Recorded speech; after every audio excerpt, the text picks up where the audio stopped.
ഞങ്ങൾ എപ്പോഴും പാക് സൈനികർക്കൊപ്പമാണ് എന്ന് തുറന്നു പറഞ്ഞ് ജെയ്ഷെ മുഹമ്മദ് കമാൻഡറായ മസൂദ് ഇല്യാസിന്റെ പ്രസ്താവനയ്ക്ക് പിന്നാലെ മറ്റൊരു വെളിപ്പെടുത്തൽ കൂടെയാണ് നടത്തിയിരിക്കുന്നത്. ഓപ്പറേഷൻ സിന്ദൂറിന്റെ തിരിച്ചടിയിൽ കൊല്ലപ്പെട്ട പാക് ഭീകരന്മാരുടെ സംസ്കാര ചടങ്ങിലേക്ക് പങ്കെടുക്കാൻ പാക് സൈനിക മേധാവി അസീം മുനീർ ഉന്നത സൈനിക ഉദ്യോഗസ്ഥരെ അയച്ചതായിട്ടുള്ള വിവരങ്ങളാണ് പുറത്തുവരുന്നത്. മൈക്കിലൂടെ തങ്ങളുടെ തലവൻ കൊല്ലപ്പെട്ടു എന്ന് വിളിച്ചുകൂവിയ ആവേശത്തിൽ പാക് സൈനികത്തിന്റെ അവിടെ ഇപ്പോൾ പാക് സൈന്യത്തിന്റെയും സർക്കാരിന്റെയും യഥാർത്ഥ മുഖം കൂടിയാണ് ജനങ്ങൾക്ക് മുൻപിൽ ഈ പാക് അതായത് ജെയ്ഷെ മുഹമ്മദ് ഭീകരൻ തുറന്നു കാണിച്ചിരിക്കുന്നത്. 38ാമത് വാർഷിക മിഷൻ മുസ്തഫ സമ്മേളനത്തിൽ ജെയ്ഷെ കമാൻഡർ മസൂദ് ഇല്യാസ് കാശ്മീരികളോടാണ് ഇക്കാര്യങ്ങൾ വെളിപ്പെടുത്തൽ നടത്തിയിരിക്കുന്നത്. സമൂഹ മാധ്യമത്തിൽ പ്രചരിക്കുന്ന വീഡിയോയിലാണ് ഇല്യാസ് കാശ്മീരിലൂടെ ഈ ഒരു തുറന്നു പറച്ചിൽ നടത്തിയിരിക്കുന്നത്.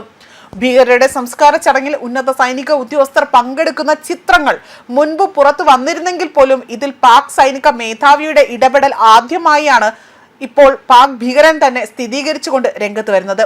ഭീകരരുടെ മൃതദേഹത്തിൽ പാക് ദേശീയ പതാക പുതപ്പിച്ചതിനെ വിദേശകാര്യ സെക്രട്ടറി വിക്രം മിശ്രി അടക്കം വിമർശിക്കുകയും ചെയ്തിരുന്നു. ഇതോടുകൂടി തന്നെ പാകിസ്ഥാന്റെ ഇരട്ടത്താപ്പ് ഒരിക്കൽ കൂടി പുറത്തു വരികയാണ് ചെയ്തിരിക്കുന്നത്. മാത്രമല്ല ഇതോടൊപ്പം പാക് സൈനിക മേധാവി അസീം മുനീറിന്റെ ഉള്ളിൽ നിറഞ്ഞിരിക്കുന്ന ഭീകരതയുടെ മുഖം കൂടിയാണ് പുറത്തു വരുന്നത്. തങ്ങൾക്ക് ഭീകരന്മാരുമായി യാതൊരു ബന്ധവുമില്ല എന്ന് പറയുന്നതിനോടൊപ്പം തന്നെ അവർക്ക് വിടുപണി ചെയ്യുന്ന പണിയാണ് കയ്യിലിരിക്കുന്നത് എന്നതോടുകൂടി തന്നെ ഇത് വെളിവാക്കുന്നുവെന്നാണ് രാഷ്ട്രീയ നിരീക്ഷകരടക്കം വിലയിരുത്തുന്നത്. അതേസമയം ഇതിൽ ജെയ്ഷെ മുഹമ്മദ് തലവനായ മസൂദ് അസറിന്റെ കുടുംബം ഉൾപ്പെടെയാണ് ഇല്ലാതായത്. ഇപ്പോൾ കാശ്മീരിൽ നടന്ന പൊതുപരിപാടിയിൽ വെച്ചുകൊണ്ട് മസൂദ് അസറും കുടുംബാംഗങ്ങളും കൊല്ലപ്പെട്ടെന്ന സ്ഥിരീകരണം നടത്തിയിരിക്കുകയാണ് ജെയ്ഷെ കമാൻഡറായ മസൂദ് ഇല്യാസ് നടത്തിയിരിക്കുന്നത്. ഭീകരന്മാരായി നിന്നുകൊണ്ട് തങ്ങൾ പാകിസ്ഥാന് വേണ്ടി പൊരുതി, എന്നാൽ ഇന്ത്യൻ സൈന്യം നമ്മുടെ മൗലാന മസൂദിന്റെ കുടുംബം കീറിമുറിക്കുകയാണ് ചെയ്തത്. അലറിക്കരഞ്ഞുകൊണ്ടാണ് ജെയ്ഷെ മുഹമ്മദ് കമാൻഡർ മൈക്കിലൂടെ വിളിച്ച് ഇക്കാര്യങ്ങൾ പറയുന്നത്. പാകിസ്ഥാന്റെ അതിരുകൾ കാത്ത ഭീകരരായ ഞങ്ങളുടെ നേതാവ് മൗലാന മസൂദിന്റെ കുടുംബം ഇന്ത്യൻ സൈന്യം കീറിമുറിക്കുകയായിരുന്നു. സഹിക്കാനാകുന്നതല്ല ഇത്. ജെയ്ഷെ മുഹമ്മദ് കമാൻഡറിന്റെ പ്രസംഗത്തിലൂടെ തന്നെ വളരെ വികാരഭരിതനായിക്കൊണ്ട് സംസാരിക്കുന്ന വീഡിയോ കഴിഞ്ഞ ദിവസങ്ങളിലാണ് വലിയ തോതിൽ വൈറലായി മാറിയത്. അതേസമയം ഈ വീഡിയോയ്ക്ക് താഴെ നിരവധി കമന്റുകൾ വന്ന് നിറയുകയും ചെയ്തു. ഈ വിളിച്ചു കൂവുന്നത് അജ്ഞാതൻ കേൾക്കേണ്ട, കേട്ടാൽ നിങ്ങളുടെ കട്ടയും പടവും മടക്കുമെന്നാണ് ഇവിടെ അതായത് ഇതിനോട് എതിർത്ത് നിൽക്കുന്നവർ കമന്റ് ചെയ്തിരിക്കുന്നത്. മാത്രമല്ല കൂടുതൽ നെഗളിച്ചാൽ ഇന്ത്യൻ സൈന്യം മറ്റൊരു ആക്രമണം നടത്താൻ സജ്ജമാണ് എന്ന വിലയിരുത്തലും പുറത്തു വന്നിരുന്നു.